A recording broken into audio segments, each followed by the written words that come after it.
I'm as mad as hell, and I'm not going to take this anymore! Hello, friends. Welcome back. Got a really quirky show for you today. Jen Palumbo, epic human being. Turns out we went to the same college, was in the same theater group, and somehow didn't know each other. And yet here we are. Karma ensues. Full circle, small world. Jen's a freelance writer, a Forbes contributor, and a women's health advocate in fertility, which is, something I really care about. Infertility rights, family planning rights. It's a big deal. We're both parents of IVF kids. We both share a love of Wegmans. And man, did we really hit it off live here in studio. And she volunteers for organizations that have already been on the show, names you know, like Resolve and the Alliance for Fertility Preservation. She won the Infertility Social Warrior Award in 2018 and the Best IVF Blog of the Year in 2019. She's loud, she's proud, she's from Long Island, and man, what a great show. Brace yourself, let's get started.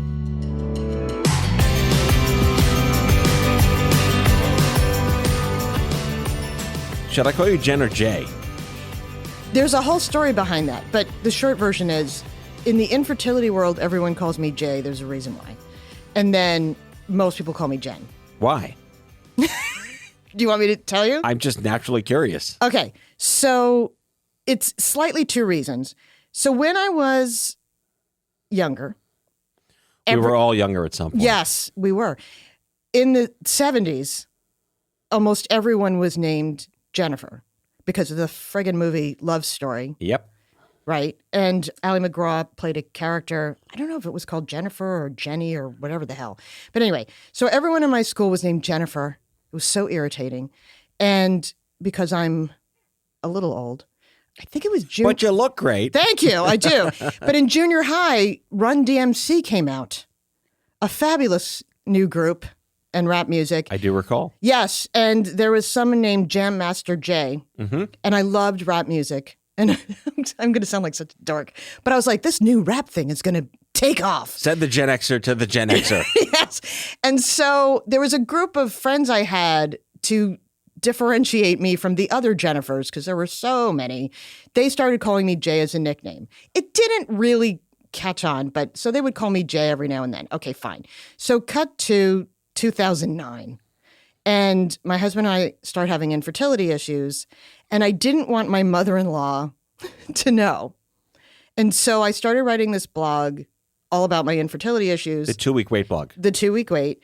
And I didn't want my mother-in-law to know. So I was like, you know what? I'll use my nickname and not my real name so she won't know. And so I used Jay. And yet that last name would not be a trigger. Somehow. I didn't use the last name. I was like Cher and Madonna. I just put Jay.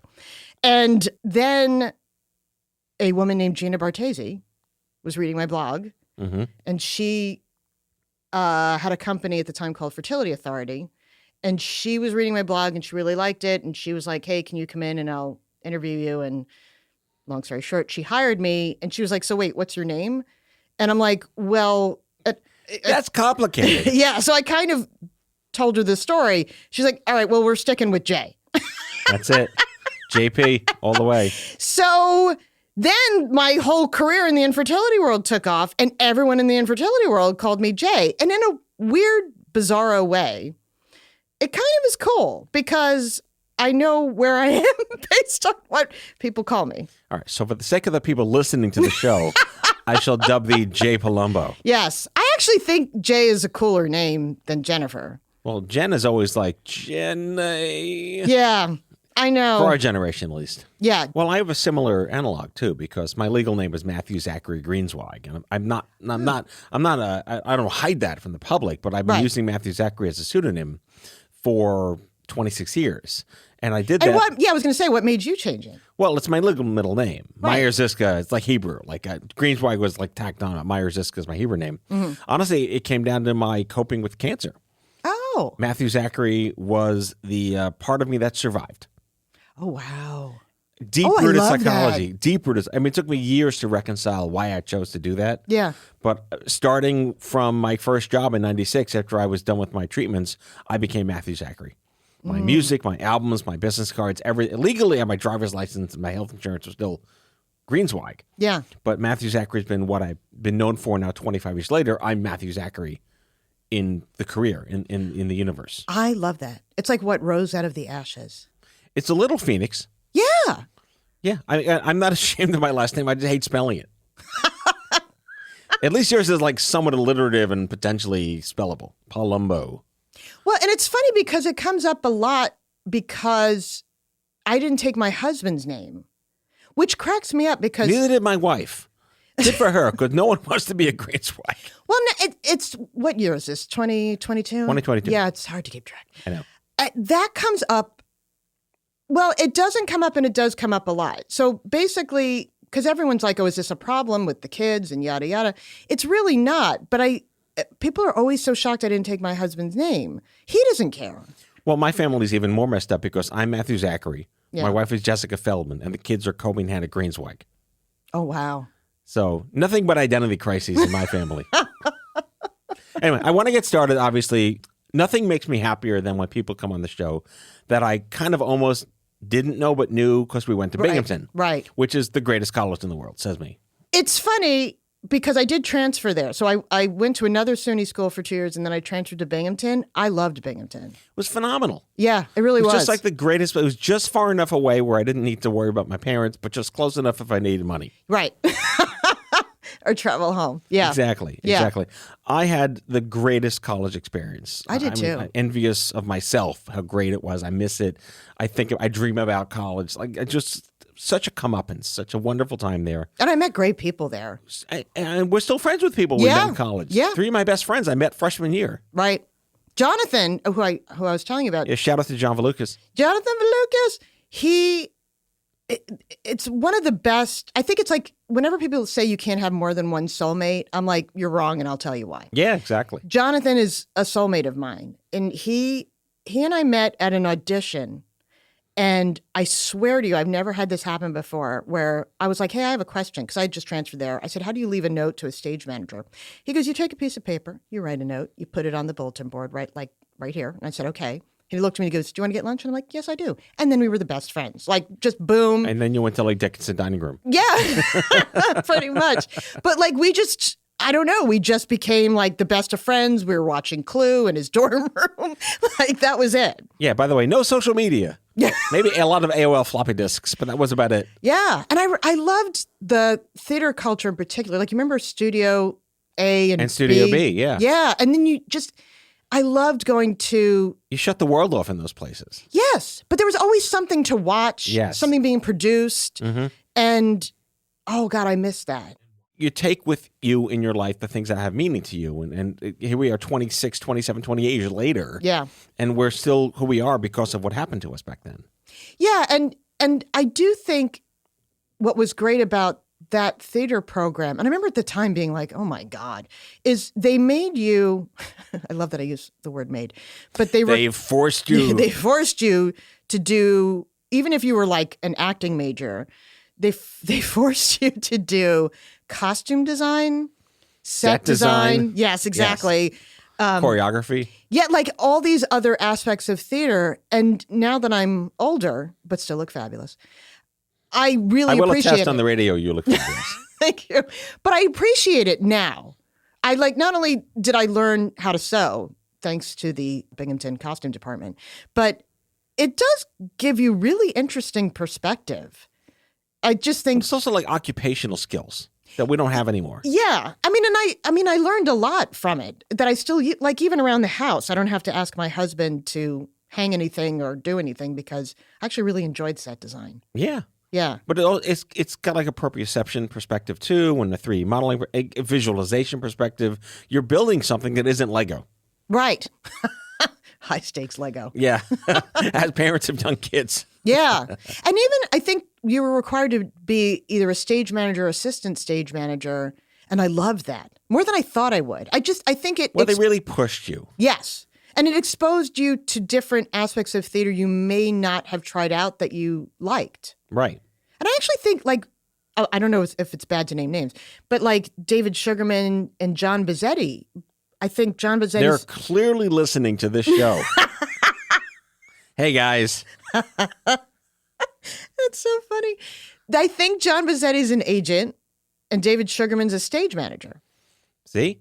Yeah. People that actually become what they studied. Yeah. Rare. Imagine but that. But it happens. Yeah.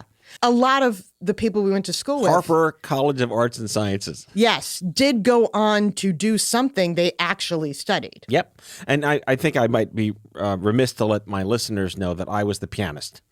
I was like the That pianist. I remember. Yeah. It was the best time of my life. I got Especially now that you gave me your real name. Yeah. That I was Matt Greenswag. That was who I was. I was pre-cancer, whatever the hell I'm doing now, just living your life. I was going to go to film school and be a composer. That was what I was training for. That is just so crazy to me. But I played piano for all the musicals, for the repertory company, all the acting auditions, for all the shows. Do you remember me? Probably. I vaguely, now that you're putting this all in context, especially the last name, because that's a pretty unique. I was the only Greenswag at Binghamton until my brother went there. Yeah, it's not a Smith. It's not like that I feel like I vaguely remember you now. Like Sweeney Todd auditions. Yeah. I vaguely remember Attend that. the tale of Sweeney Todd. I was odd. And I remember, Rand was his first name, right? Who played Sweeney Todd? Maybe. Okay. So he was a little heavy. I say this with love. Okay. And I remember the reviews. He was no Johnny Depp. No. And I remember the reviews, whoever reviewed that production was kind of made a... I mean, Len Cariou, who played the original. He was a little heavy, too. But it's fine. Yes. He's a disgusting character. He could be whatever he wants. But the reviewer, whoever reviewed our Binghamton productions, kind of made a comment like, I don't really know if this guy's been starving in prison. I always remember that. I'm like, oh, come on. I love to reminisce, and a shout out to Wegmans, which for me was just my official orientation to, there's more than New York than the Bronx. Yeah. Wait, where did you grow up originally? Staten Island. Okay, because I grew up on Long Island, and I do sort of feel like Long Island, kind of like a portion of it got picked up Long and Island moved. North. Yes, and just into... And everyone lived in college in the woods. that was the Long Island dorm room. Yeah, because a lot of people I went to high school with, I'm like, well, this is just dumb. Yeah. Because I didn't really get that far away from anybody. Well, again, it was just the Plattsburgh first. Where'd you go first? To Purchase. Purchase, the other P. They the called other it. SUNY They P. called it Poor Choice as a nickname. It was all bricks. I mean, I'm a big fan of the SUNY system. I mean, even these days, it's twice the price, but you're still getting an extraordinary education. Yeah, well, my father said to my sister and I will pay for your college. You will not have any debt, but you have to go to SUNY schools. That was his deal with us. Well, I mean, state discount. Come on, you can't beat that. Yeah. So my sister went to Stony Brook. I went to Purchase for 2 years, and it was fine. It wasn't the best. But when I transferred to Binghamton, every room had its own phone. Yeah. With its own voicemail. How novel, right? Yeah, we had cable. We had movie channels. Well, there was Binghamton Television. Yes. And we had Wild Pizza, like our own pizza delivery service. Yeah. Yep. Mm-hmm. I was like, oh my God, some SUNYs are better than others. They had wings too. Yes, they did. Oh my God. And then there were the ice cream locales scattered about the dorms that you can get ice cream. Yeah, that's how I got so curvy. you and me both. The Ben and Jerry curves. My God. Good times. And then life happens. And fuck me. Yeah. Well, and even I had non-invasive thyroid cancer. What year? 2019. That's why I have a scar on my neck. Well, that's recent. Yeah, I said I look like a pest dispenser. Wait, so life hit you too? Yeah. I know. Now I need a new name for that. I'll have several names. You're going to be Jeff Palumbo. And Palumbo means pigeon in Italian. Does it really? Isn't that awful? There were lots of them in the city. I know. They're a genetic mutation of a dove. Really? Yes. A genetic mutation? Yeah, pigeons are doves. See, my dad... They've just been spoiled by the city. My dad, whose name it is, because I, again, kept his name, he told people it meant warrior eagle. Go for it. Go for it. I'm the phoenix, you're the eagle. We're all good. Yeah, birds of a feather. All right, so we're going to take a quick break and come back because I want to talk about what happens when life gets in the way. Yes. And when life fucks you up and aging gracefully, somehow. Yeah. But before we go to the break, what was your first set when you started to be a stand-up comic, your first joke? My first joke ever was that I am a skeptical Catholic. I believe Jesus walked on water. I just think it was winter at the time. On that note, we'll be right back.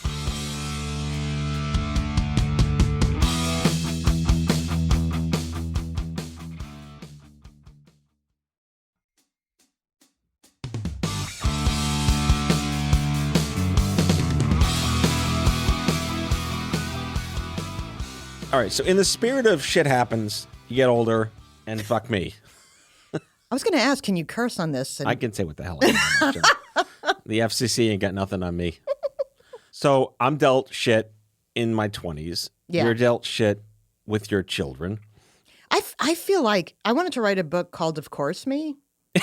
Because Why not me? Because, well, it was like, you know how they say, oh, why me? And then it's like, well, why not me? And then after a while, it was like, well, of course me. Like, Yeah. It's just like one thing after another. Well, I mean, we share obviously way more common threads than we thought when we met each other out the door today. Right. But infertility has been rife throughout our entire lives. Yeah. And as a Italian Roman Catholic, that came as a shock to me. Mm-hmm. I was like, You're supposed to be just like pop on them out like that's eggs. what I mean. Yeah. This is not what I was informed. You're a Pez dispenser by genetic, disposition. Well, and all the nuns were like, if you're in a 1 mile radius of sperm, you're going to get pregnant and work at a gas station and your life's going to be ruined and all that.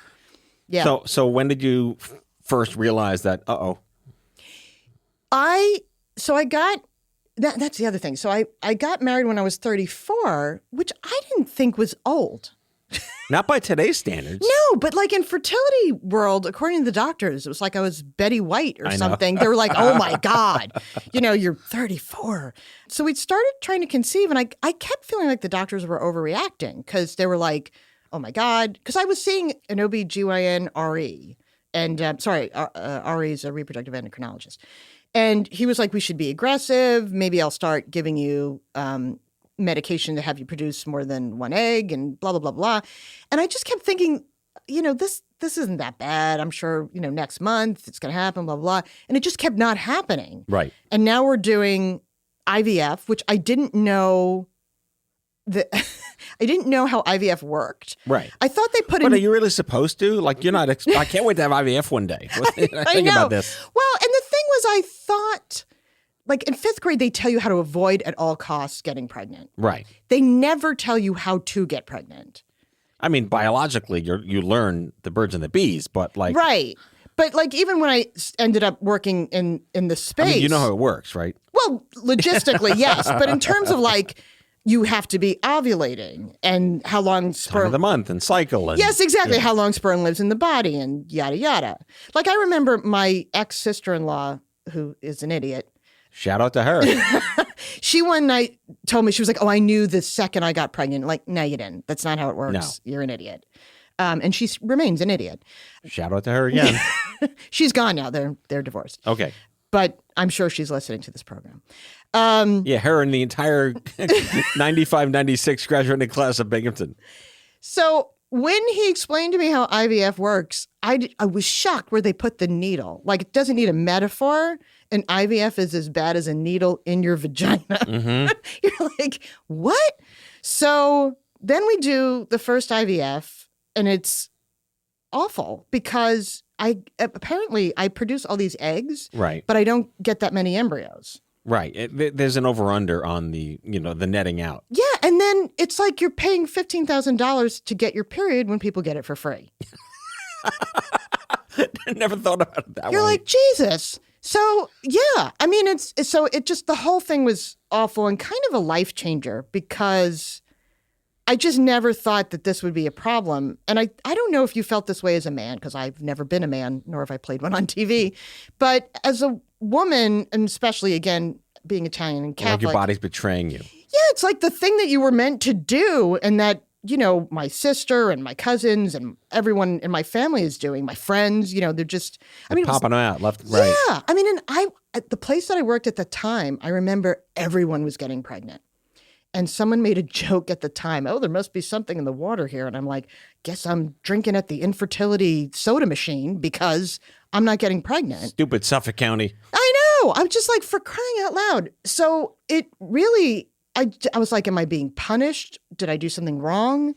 It really impacted me. Well, in my case, I knew I was infertile because the cancer treatments just rendered me like just an easy bake oven. Yeah. I was a shell of a person. I just knew. Did the doctor, though, talk to you about it at the time of your cancer diagnosis? Surprisingly, yes, only Wow. because I was in pediatrics.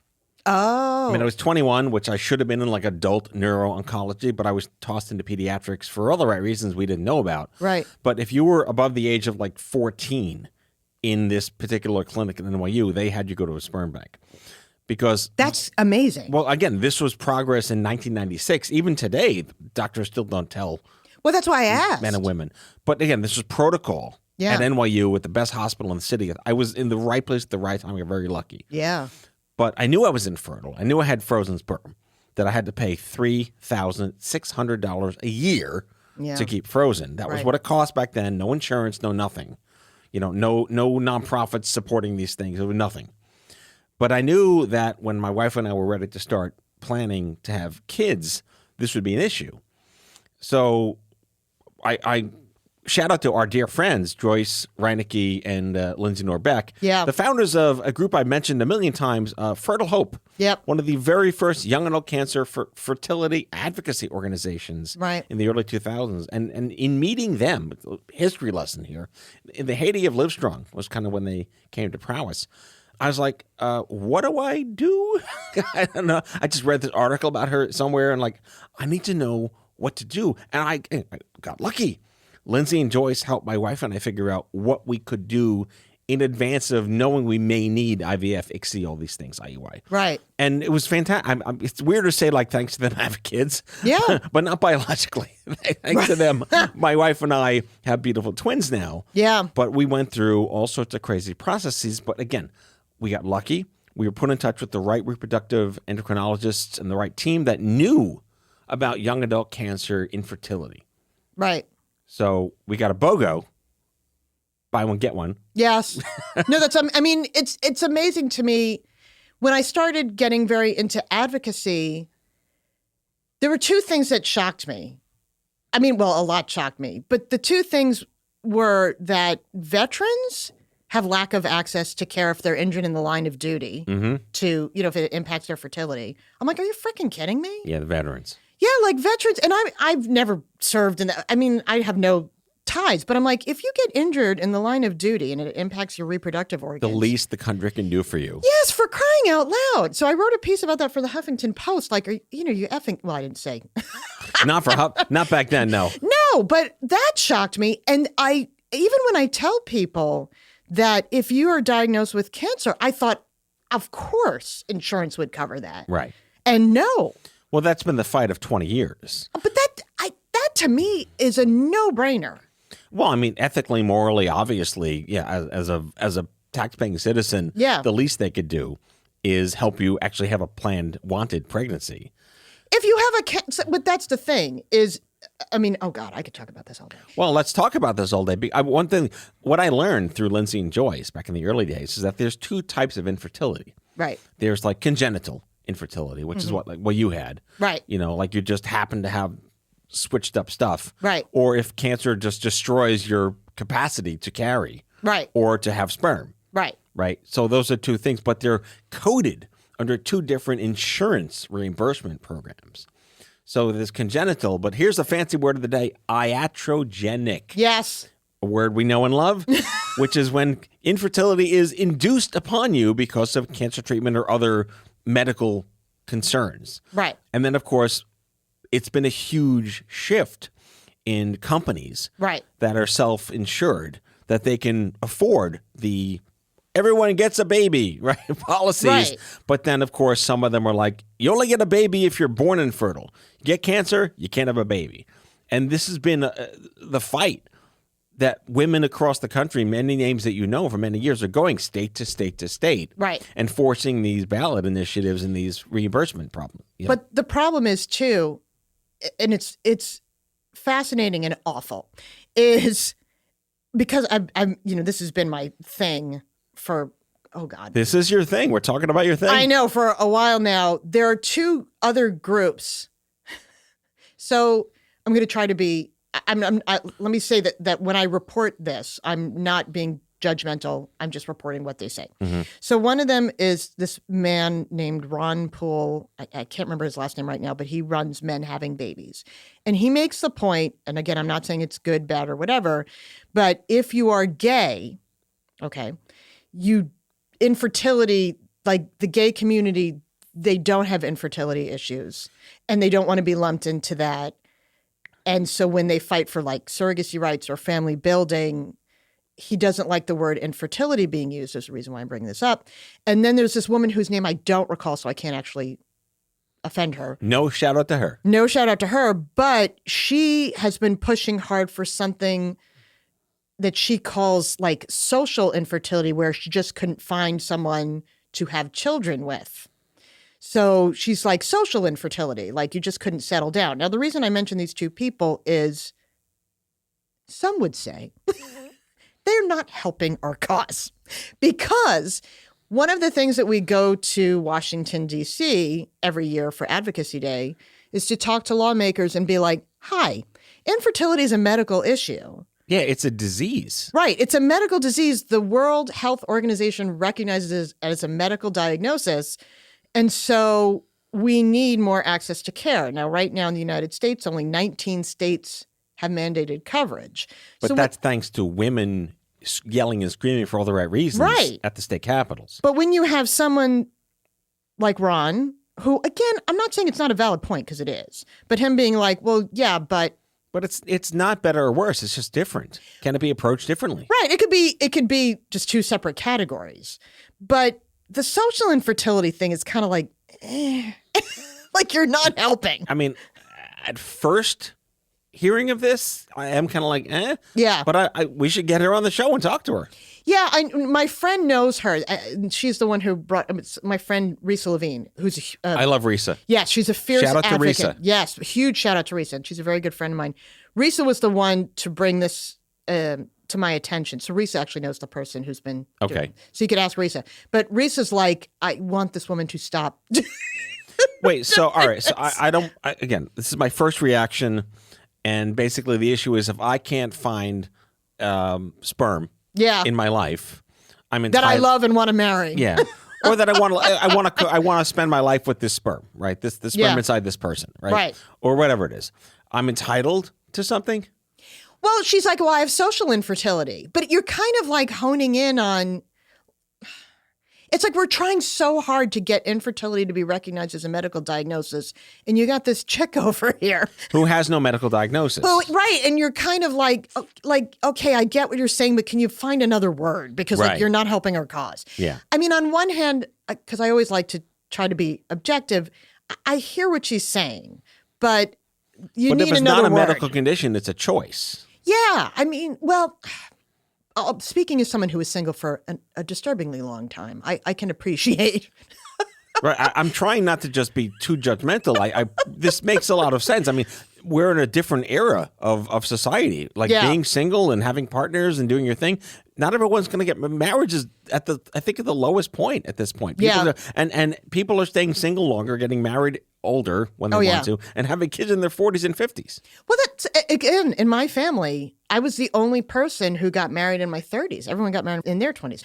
And I had a joke in my routine that being single in your 30s in Manhattan was like being at the clearance rack at Target. Like everything's marked down and irregular. Maybe Walmart. Yeah, but everyone's like, oh, is it because you put your career first? I'm like, no, I just couldn't meet anyone that I could stand. Right. Like I wasn't putting anything first. I was just actually waiting for someone. And then the bar got lowered and lowered and lowered and you married Ronald McDonald. I thank God I finally met my husband, because my family was going to stage an intervention soon. So where are you now in the infertility rights activist world? It's the last thing that I advocate. I mean, I still am the New York State captain. It's very 5th grade model UN for Advocacy Day for Resolve every year. It's usually in May or June. Shout out to Resolve and Barb Kalura. Yes, Barb is my shero. She is amazing. She is, I mean... She's a beast. She's fantastic. She friggin' is. I for this year's National Infertility Awareness Week, I saw her at an event, and I'm like, she's killing it.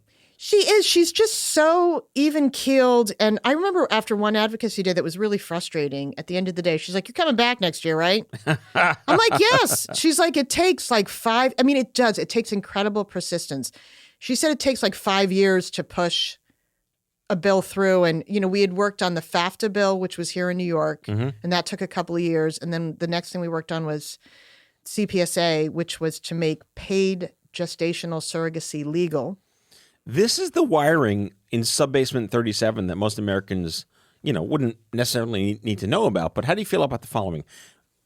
If advocacy works, no one needs to know.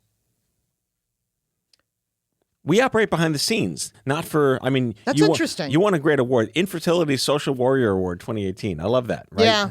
But again, we look at the progress that has been made by advocates for the last 20 years. And yes, are more young adults with cancer getting coverage to take? Yes, they are. Right. But do they know we worked our asses off? No, and they don't need to. We didn't do that for that reason. That's true. But this is what I always say. When I was in the thick of infertility, and you know me well enough to know I am loud and outgoing. Wait. Have we met? Tell me more.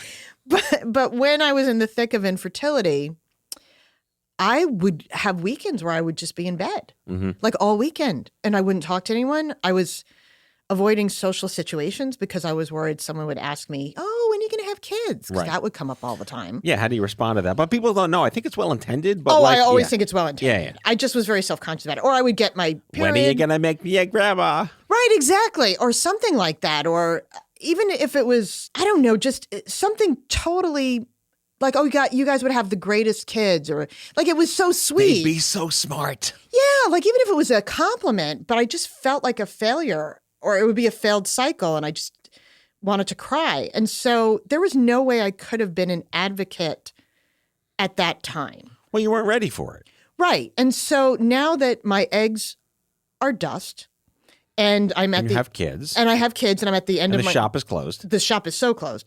And I'm at the end of my family building journey. The way I always look at it as I now am able to advocate for the person who now is in bed. Right.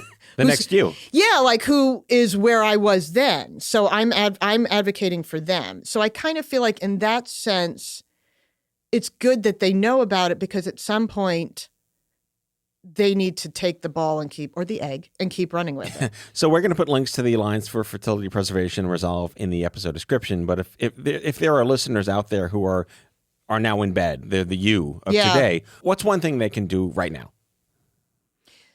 It's funny because it depends on whether or not they want to be public, because some people don't. Anonymously, what's one thing they can do today? I think if it's anonymously, I would say write your local lawmaker and let them know that their constituents are impacted by infertility. The power of the vote. Yeah, right. And just voting. But even like if you are a little bit more braver, you can also contact your HR person. Well, resolve.org. Yeah. What is Alliance for Fertility Preservation.org? Yeah, it's the longest fucking URL ever. Thank you for that. But I had nothing to do with that. I feel like I've been one of the loudest male voices in fertility rights. And that's really needed. Yeah. There's very few men. But I'm proud to do it. Yeah. Right? I don't know why. Why? You tell me.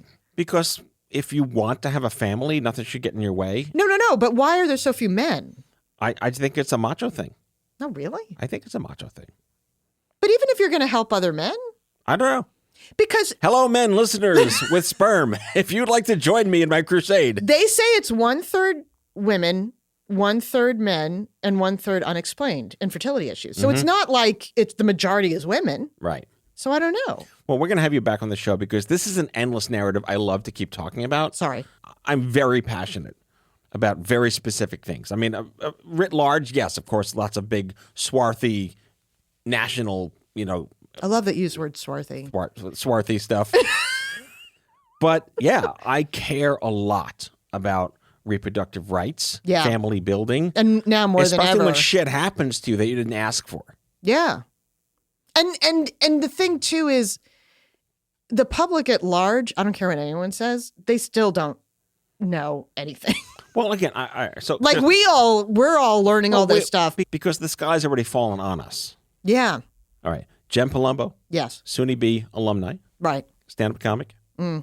This episode is going to be called Prolific, the Jen Palumbo story. We didn't get into like the other half of your life. I know. But I think we can.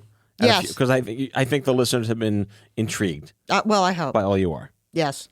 I'm really, every woman. It's all in me. So what's your website? WonderWomanWriter.com? Yes. Right. And Jen Palumbo writes for Forbes. She's got some fabulous articles to check out. Yes.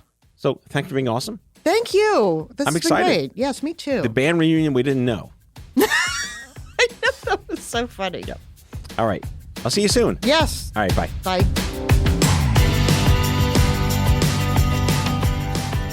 Out of Patience with Matthew Zachary is an Off-Script Health production. The executive producers are Matthew Zachary and Andrew McDowell. Our senior producer is Sarah Rosa Davies. It's mixed and edited by Sarah Rosa Davies and Kyle Moore. Special thanks to Brianna Seeley for added support. If you like the show, ratings and reviews are always welcome. Leave us a message anytime at 855-AUDIO-66. That's 855-AUDIO-66 to share your healthcare shitness with us, and we might just play them on the air on a future episode. For more information about this show and Off-Script Health, visit offscript.com. That's offscript, no T.com.